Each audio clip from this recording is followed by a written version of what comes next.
You guys think that should be my new intro? Like I just come from off screen and just look at you awkwardly and then don't say anything? Pretty sure it's going to be a really good idea. What's going on, guys? No, just checking in. We are finally answering your guys' questions. Thank you so much to every single person who took the time? Everyone who took the time to leave me a question. Kudos to you guys. That's over 140 of you, by the way, so that's fucking badass. I hope you're yearning for learning. There's a lot of questions to get to. Only thing I want to say real quick is that if it's a repeat question, I will decide that on the fly and then probably not answer it. But not really, though. It's water. Oh, by the way, I'm not wearing any pants because I'm in my office, and I don't have to. I'm also attempting to grow a beard to compensate for my fleeing hairline. So, sorry to my wife for that. Little Thing asks, any advice for someone who feels like a complete and utter failure that just lets people down constantly despite not actually being one?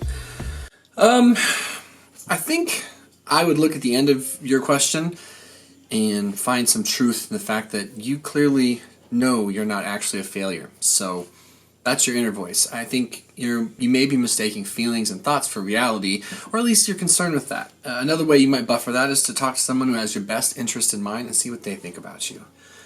Just pick and choose wisely. Do you like Teenage Mutant Ninja Turtles? Again, from Little Thing.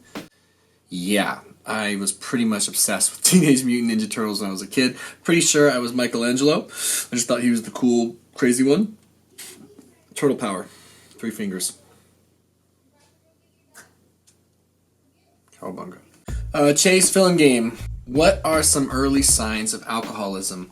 Well, I am no expert, but I do have a history with alcohol, a tumultuous one at that. And I would say that if you are blacking out frequently, that's a pretty bad sign. I'd say early signs of alcoholism probably include lack of control once you start drinking, as in you're not entirely sure when it's going to end. I think if it's affecting your relationships, your personal goals, your life, your physical health, if you're dealing with withdrawals, would indicate that your body is becoming accustomed to it. If you need more and more to get drunk, that's a problem.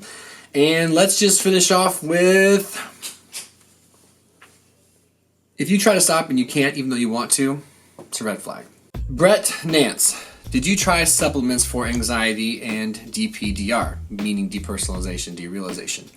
What helped you the most to get over the anxiety? Assuming that you're controlling the things you can, which is all we can try to do, I think the most research stands behind like vitamin D3, which is actually a hormone, and we've got 5-HTP, a pretty solid one, well researched. Believe it or not, creatine has some efficacy in the mental health world, and let's just go with omega-3 fatty acids.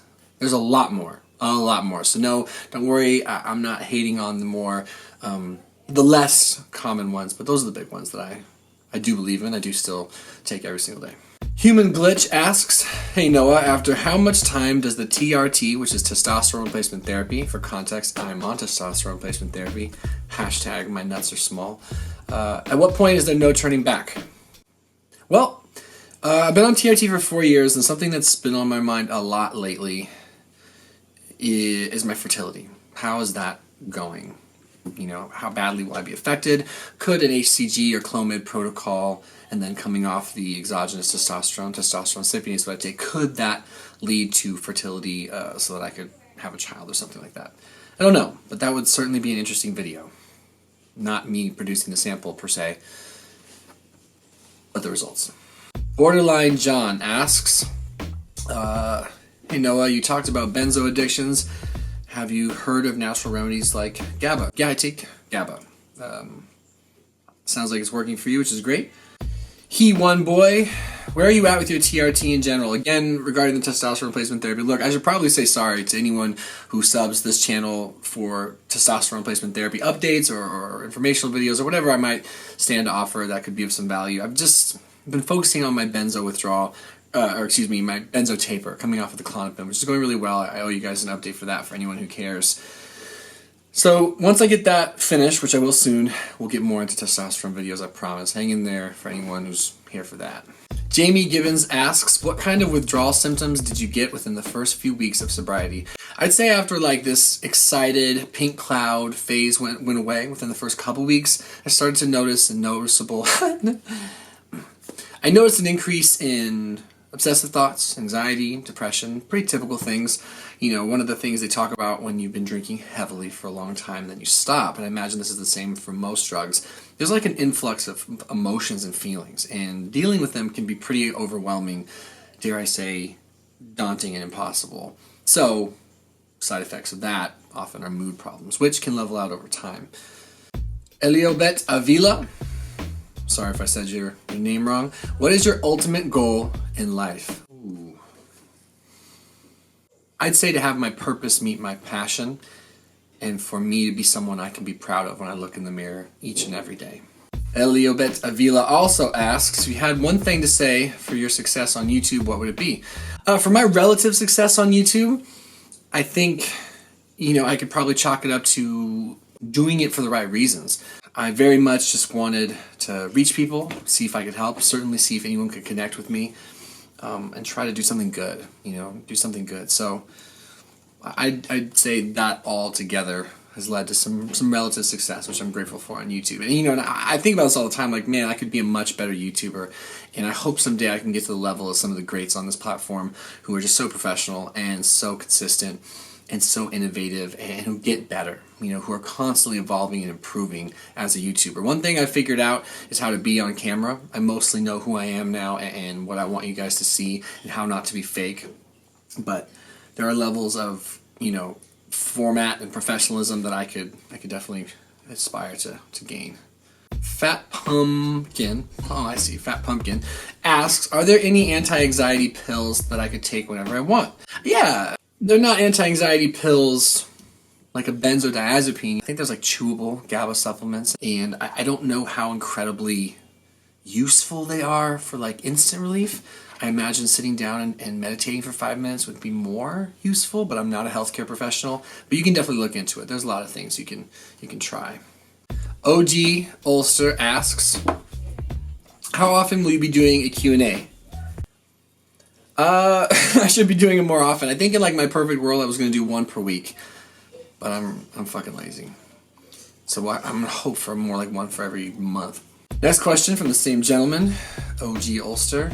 I have DPDR at the moment, which is depersonalization, derealization, a dreamlike state to put it in layman's terms. And I haven't heard too much from people on what your thoughts on DPDR are, like after it's ended. Like, what do you think about it? Do you feel that you shouldn't have let it bother you as much as it did? And if you had existential philosophical thoughts at the time of having DPDR, what do you think of them now? Do they still bother you? They don't still bother me. One thing I'm grateful for is that, when you're acutely in the depersonalized state, which is just this moppy, detached, weird, spatial thing, you feel like you're dreaming, but you're not. It's shitty. I've made some videos. Feel free to look those up if you want. I had a lot of existential thoughts and introspection, rather, that I would spin over and obsess over, and they went away as I got more healthy and as time went on. Do you feel that you shouldn't have let it bother you as much as it did? It bothered me as much as it was going to bother me. Like, it's bothering you as much as it's going to bother you. Everyone's different. There are no rules, and you don't have to qualify how it makes you feel. How do you plan to handle severe depersonalization? You don't. You mostly survive. So I don't judge myself any longer for how I respond to depression, anxiety, depersonalization, life. I do the best I can do, and I let go of the rest and move on. It's just too dark and difficult to start, tethering myself to a certain behavioral style. Like, it's going to be what it's going to be. EDB1000 Noah, do you think drinking recreationally is sustainable given your past experiences? I don't know. I mean, it's been sustainable for the last 6 months. It hasn't gone perfect, but it has gone better than I might have thought. And I still think I'm growing and adapting.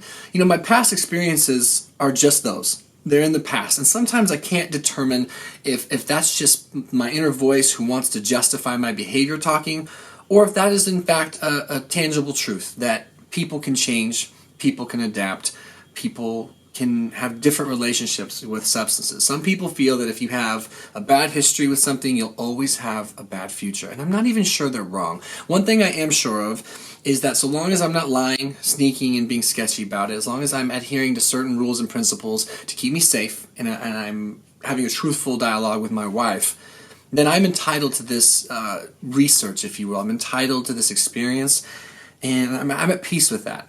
I don't know if it's going to work out long term. I'm feeling pretty confident, though, that if it doesn't work out, it won't be me crashing in a ball of flames. Hopefully nothing bad will have to happen. Things have been pretty in check in that regard. But I really don't know. We'll find out. And hopefully it'll be fine, but if it's not, that's okay too.